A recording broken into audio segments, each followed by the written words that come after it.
With NBA free agency just 2 days away, we still have some major Celtics news to discuss, even if they might not be making a big splash. We'll get into everything in just a moment. We'll talk Derrick White, Jaylen Brown, Sam Hauser, trade rumors, the draftees that we just saw selected by the Boston Celtics, everything and more in just a moment. But first, make sure you do subscribe to the channel as we are very, very close to our next goal of 53,000 here on the channel. We will also be live at the start of free agency multiple times during free agency week as well. If you want the best informative and entertaining Celtics content on YouTube all offseason long, go down below and hit that big red sub button, 100% free.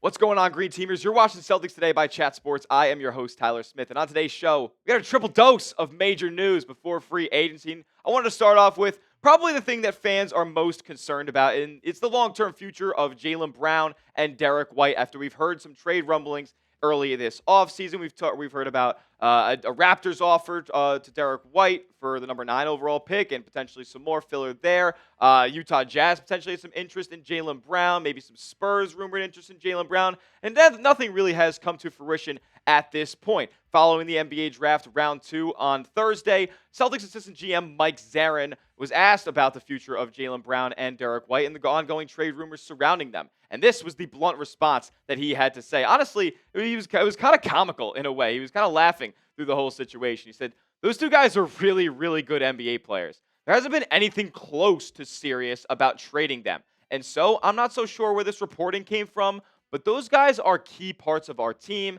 and we're lucky to have them here.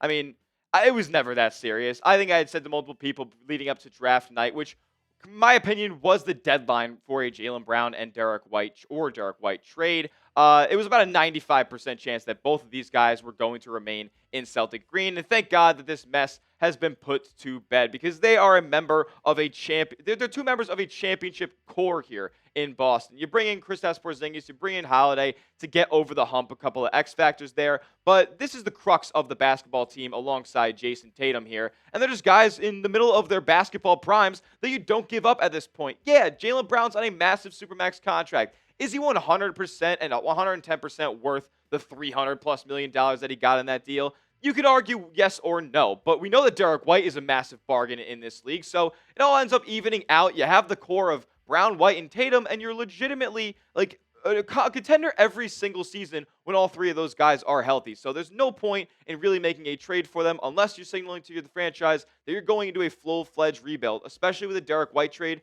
No chance you get equal on-court value back for a 40% three-point shooter on the volume that he provides and the level of defense that he does as well. Jaylen Brown equally as good of a two-way player in this league as anybody and is a Finals MVP. Why would you do that for the first Celtics title in 15 seasons? So with these two guys leading the charge next season for the C's, does Boston finish as a top 4 seed? Let me know in the comments section what you guys think. Can Brown be the number 1 option on a really, really good regular season team, maybe even a deep playoff contender? Let me know what you guys think, yes or no, in the comments section. Now let's move on to the biggest Celtics offseason domino yet to fall. Look, they have to remain flexible financially this offseason, continue to have to make moves in order to see these two guys return to the C's roster next season. Al Horford and Luke Kornet are the two Celtics free agents that are on the tops of everybody's minds right now, including Brad Stevens here, where he was asked post-draft before after round 1 on Wednesday what the future of Al Horford and Luke Kornet looked like, and he first had to give some exposition about how the Celtics kind of get there and what the priority is right now before free agency even begins, saying this: I think the biggest thing here is clearly the need to prioritize regaining our flexibility and maximizing from an asset standpoint what we can. But as far as whatever moves that those are a part of, they're all separate and hard, and things are going to be kind of, if it's filibustering a little bit, you're just going to have to do your best to make sure that you put yourself in the right positions. But I do think that this is all about what we have. We do what we have to. And we knew this was coming, right? Like, this isn't a huge surprise. We have to make sure we prioritize that flexibility. And they don't have that much flexibility at this point right now. The Celtics currently, they can't re-sign both Al Horford and Luke Kornet because it would put them above the second apron, which they just got out of. So, they're not going to go back above that threshold. I'm not even sure if it's legal for them to do so at this point. And regardless, are those two guys going to take veteran minimum contracts? I don't think so. And even if you sign Al Horford to something a little bit above that, a 1-year, $5 million deal, the way that the Celtics repeater tax penalties are working right now, it's still going to cost for every dollar that you spend $5.50. So if you give Al Horford a 1-year, $5 million deal to return to Boston next season, it would actually cost $27.5 million in repeater tax penalties. And when you're not really poised to contend for the NBA title, at least in the gap next season, it really isn't making sense. It's not going to make sense financially to do that. Plus, Al Horford also has, according to Shams Charania, a really robust market in free agency. So we'll see if he ends up getting a really big bag, potentially something in the 8-figure mark, something like a $10 million deal from a contender around the league. He's still playing at a super high level. But if you were to end up getting Al on a discount, you still have to clear up some money. And the ways that you could do that are trading players on the roster right now that have some movable contracts. And that comes in the form of Sam Hauser, who you could potentially trade into a mid-level contract, mid-level exception slot that many teams around the league do have, that non-taxpayer mid-level exception that goes up to $14.1 million. And then you have George Niang, who you just acquired in the Kristaps Porzingis trade. A couple teams around the league have some trade exceptions that he could go into. I looked to the Golden State Warriors. They have an $8.8 million trade exception that Niang could be absorbed into, and he's a really good outside shooter. I think they could use that. But the priority at the end of the day is bringing back Al Horford and Luke Kornet. So these two guys might be on their way out of Boston before the season even begins. Brad Stevens talking about Al and Luke right here. He said, as you look at the rest of the team and what we're going to do, there's no question our priorities would be to bring Al and Luke back.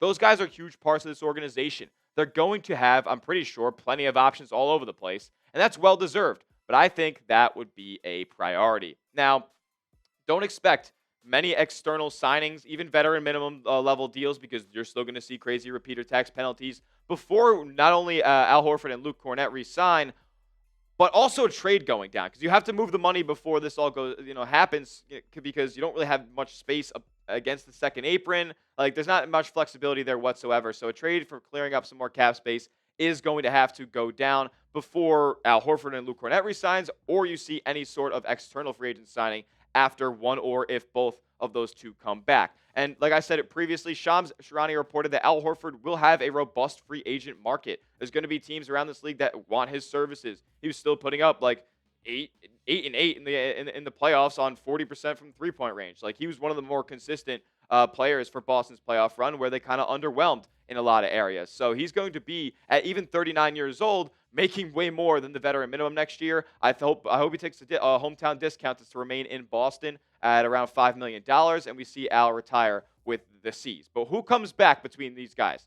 Al Horford or Luke Kornet, or are none going to come back? Because I think Luke Kornet could actually get a pretty sizable deal as well. I'm a little bit more wary about bringing him back on a big number, because I think he's at the peak of his powers right now. So who knows if he's going to outperform the next contract that he gets, which is going to be more than the $5 million that he was being paid. So let me know what you guys think. Al, is he coming back? Type AL. If it's Luke, give me a Luke down in the comment section. Or if none come back, let me know. Take none down below.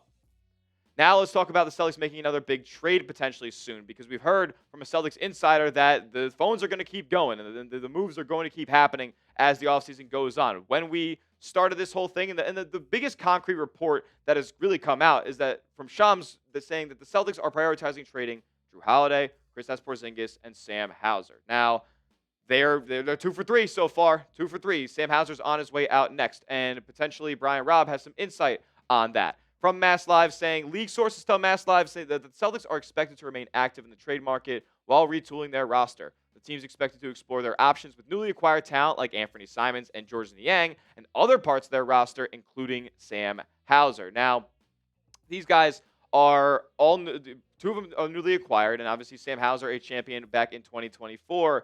But I would like to see what we have with Anthony Simons. I think he's a really solid young player and has yet to be environmentalized into a winning situation, a winning culture. It's been really rough for his 6-7 seasons up in the Pacific Northwest with the Trailblazers. They've been bad basically the entire time he's been in the league. Now he comes into a Boston Celtics culture that just won an NBA championship 365 days ago and has been in the Eastern Conference Finals or later every single year of Jason Tatum and Jaylen Brown's career. So you got a guy here who's putting up really, really good numbers on solid efficiency on a losing basketball team. usually the numbers, especially from beyond the arc, aren't that good. Look at a guy like Jordan Poole or LaMelo Ball or something like that. Like those guys are shooting up bricks all night long, and Anthony Simons is like making these types of shots, making these difficult shots. He's a twitchy athlete. I would like to see what the Celtics have in him. He's on an expiring contract. If it doesn't work out, you can deal him at the deadline. He'll absolutely still have suitors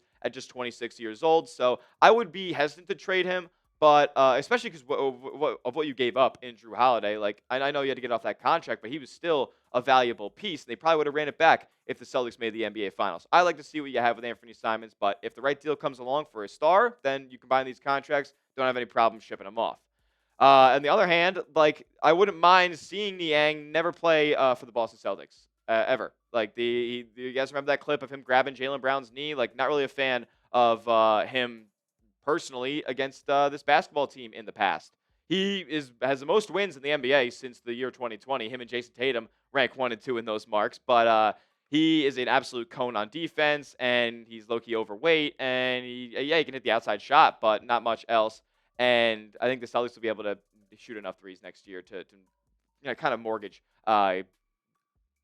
Niang away here for a couple of second-round picks or something like that into a trade exception. I'm cool just getting off that $8 million and never seeing him play in Boston. And then Hauser, I think that's kind of inevitable. I think he's going to have to get traded no matter what. Just $10 million is going to count too much against the luxury tax for the Celtics to kind of handle in this gap year. You have Baylor Shireman. You have some other talent off of the bench that hopefully can take that off of the bench wing role away from Sam Hauser, who has been very, very awesome in his Celtics tenure. Has been great from beyond the arc, and he's gonna have a lot of suitors around the league. Before we move on in this show with the last piece of major news before free agency, I got to tell you guys about this awesome deal with our Celtics draft hats. If you want to be rocking what Hugo Gonzalez and Max Scholga and Amari Williams are all rocking this summer, you can get it at this link right here, chatsports.com/Celtics draft. I put the comment section and description of today's video. That link right there is in there. Go get your Celtics draft caps today.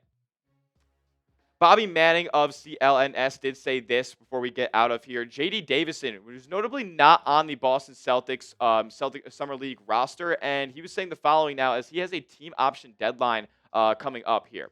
Next Celtics date to watch. J.D. Davison's team option is Sunday. Declining would drop the Celtics below the third tax bracket, bringing their hit all the way down to around $43 million and pull them within $5.1 million of the first apron, 12.8 off of the tax line. So if you get off Sam Hauser there, you maybe get off George Niang, you're below the luxury tax entirely. And we have heard some rumblings early on this offseason about the Celtics wanting to get under the luxury tax completely heading into next season, especially now that Jason Tatum is missing all of 25-26. So could a trade go down involving J.D. Davison's contract? I believe if you trade Hauser and Davison in one, potentially, if that's all able to be absorbed by 1-2 other teams, under the luxury tax completely. So this could be massive for the Celtics in free agency as regarding their flexibility.